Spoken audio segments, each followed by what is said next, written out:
Welcome back to Investing Talk Podcast. Good to be here. Today we're looking closely at Cleveland-Cliffs. They're a really big name in North American steel. Absolutely. A major player.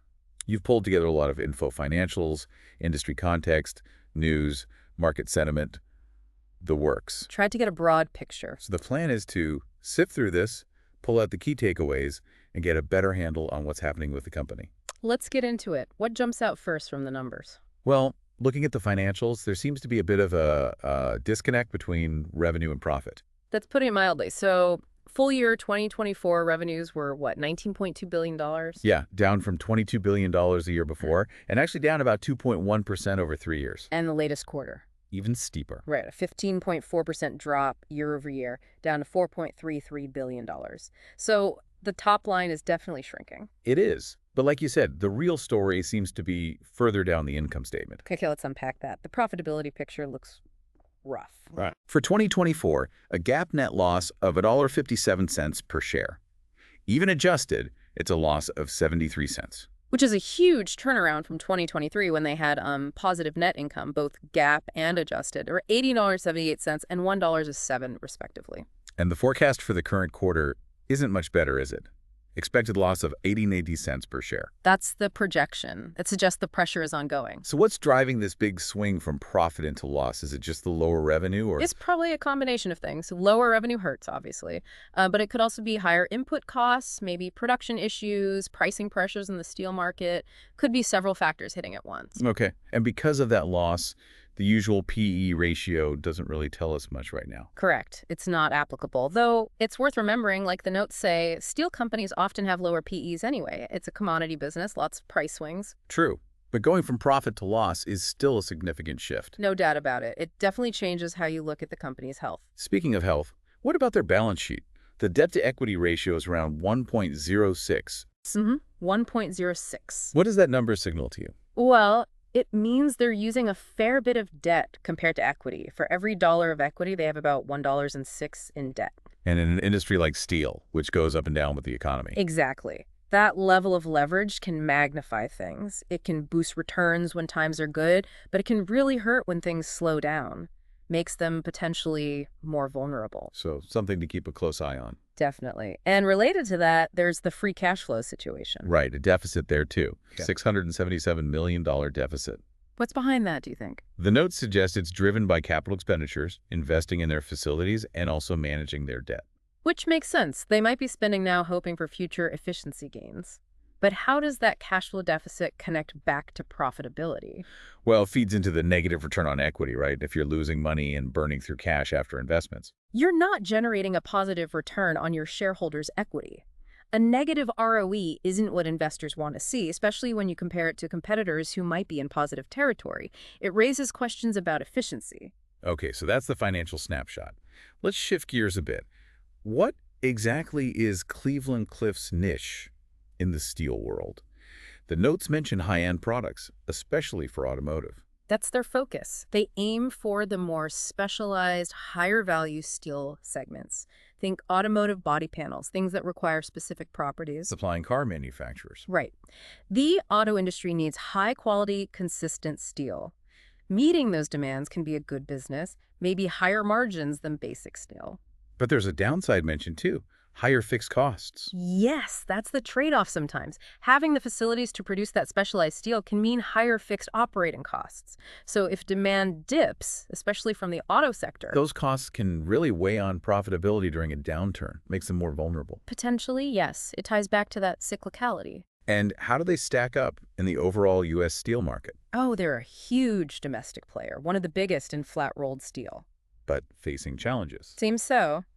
The notes point to competition from imported steel, which is a perennial issue for U.S. producers. And also a slowdown in domestic car production. That too. If fewer cars are being made here, that directly hits demand for their key products. So external pressures are significant. It's not just internal execution then. It's about navigating these bigger industry waves. Absolutely. Things like overall steel demand, global trade stuff, tariffs are a big factor, and even new steelmaking technologies. They all play a role. Which leads us to recent news. They seem to be making some moves. First, the earnings announcement coming up. Yes, first quarter 2025 earnings are scheduled for May 7th, with the call on May 8th. That'll be a key update. Very timely. And what about these operational changes? Closing the Dearborn Mill temporarily, revamping a furnace in Cleveland? Right, the C6 blast furnace revamp. These look like efforts to streamline operations, boost efficiency, maybe lower that cost base we talked about. Trying to get leaner. Seems to be the goal. Adjusting production, maybe reducing workforce in some areas through these changes, it can be crucial when facing cost pressures. And then there's that Buy American incentive for employees. Yeah. That's interesting. It is quite unique, isn't it? A $1,000 bonus if they buy or lease a new American-made vehicle with a good amount of Cliff steel in it. What's the thinking there? Just boosting morale or? Could be a bit of both. It's a way to encourage demand, even if indirectly, for products using their steel. And it aligns them with that Made in America theme. Creative, certainly. How's the market reacting to all this? Stock price has been jumpy. Very much so. There was that initial pop in early April, up almost 7%. Maybe some optimism about those strategic moves. Then a pretty sharp drop just a week later, down over 8%. Wow, so volatility's high. Reflects the uncertainty, I think. The market's weighing those operational changes against the financial headwinds, the competitive pressures, the whole auto sector outlook. It's a mixed bag. And analysts are adjusting too. Bank of America lowered their price target. They did. Cut it from $11.50 down to $8.50, though they kept a neutral rating. What does that tell you? Neutral, but lower target. It suggests they don't see a strong reason to buy or sell right now, but they've perhaps become a bit more cautious about the valuation, factoring in those risks and the recent performance. They see less upside than before. Let's talk more about that competition. The notes mentioned a new Hyundai mill coming online in Louisiana. How big a deal is that? It could be significant. A major new player specifically targeting the U.S. auto sheet market that's right in Cleveland Cliffs' backyard. So more pressure on prices and market share in that key auto segment. That would be the logical outcome, yes. More supply chasing, potentially uncertain demand. But on the flip side, there are existing steel tariffs, right? Don't those help domestic companies like Cliffs? They do provide a buffer. Tariffs on imported steel make domestic steel relatively more competitive on price within the U.S. market. So it helps protect them from some international competition. Correct. It's a complex policy area, though. Tariffs can help domestic producers, but might raise costs for steel consumers, and there's always the risk of retaliation from other countries. But for now, those tariffs offer some support. How do they compare strategically to their main rivals, like Nucor or Steel Dynamics? They have different models. Cleveland Cliffs is built around that vertical integration, owning the process from iron ore mines up to finished steel, and that deep focus on automotive. Okay, and Nucor? Nucor is known for using electric arc furnaces, or EAFs, which can be more flexible, often use scrap metal, and they have a more diversified product range beyond just auto. And Steel Dynamics? They're also big on EAFs and are often highlighted for their operational efficiency, running newer, highly modern facilities, so different paths to competing in the same market. Got it. So if you had to summarize the biggest risks and opportunities right now for Cleveland Cliffs? Well, on the risk side, number one is probably continued or escalating trade tensions.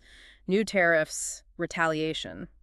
That's a big unknown. And demand fluctuation. Yes, particularly from automotive. Any slowdown there hits them hard. Also, managing that debt load in a potentially weaker environment. Okay, and opportunities. Continued protection from those existing tariffs is one. And the big one internally is if these operational adjustments, the furnace revamp, efficiency drives actually deliver significant cost savings and improved performance, that could be a major positive. Let's just quickly recap the company itself. Largest flat-rolled producer in North America, vertically integrated. Big employer, too, around 30,000 people. That vertical integration, as we said, potentially gives them cost control advantages. And strong ties to the auto industry is a strength, assuming demand holds up. It's their core market. But then the red flags. The recent net losses are definitely a concern. Signals financial strain. And that debt level we discussed, it's not insignificant, especially compared to equity. Those are the key weaknesses highlighted right now. So the market sentiment seems mixed. Analysts are cautious. I'd say cautiously optimistic is maybe putting it strongly for some. Maybe just cautious. They see the strategic moves, the potential. But the current numbers and the debt are hard to ignore. Right. So looking ahead, what are the absolute key things to watch? For me, number one is that upcoming earnings report on May 7th. That's the next concrete data point on financial health and the impact of their strategies. See if the ship is turning. Essentially, yes, or at least stabilizing. And second, keep a very close eye on broader economic indicators and specifically automotive production numbers and forecasts. That demand piece is critical. Makes sense. So putting it all together from the information provided, Cleveland-Cliffs is definitely in a complex spot. You can say that again? They have clear strengths, market leadership, vertical integration, those strategic adjustments underway, the employee incentive is creative. But they're weighed down by recent losses, significant debt, and operate in a tough, cyclical industry facing fresh competition. Exactly. That May earnings report feels really crucial for seeing if the strategic efforts are starting to pay off financially. It will offer important clues, definitely. It really leaves you wondering how those strengths and weaknesses balance out for the long haul. That's something for our listeners to consider. For sure. How do you weigh the turnaround potential against the current risks? We definitely encourage you to look deeper, check out their SEC filings, maybe read some full analyst reports to get different perspectives, and form your own view. Good advice. Do your own homework. Well, thanks for walking through all that information with me. It paints a detailed picture. My pleasure. Lots to unpack there. And thanks to everyone listening. Please do subscribe to the channel, give us a like if you found this useful, and leave a comment. Let us know what other companies or topics you'd like us to explore. We'll see you next time.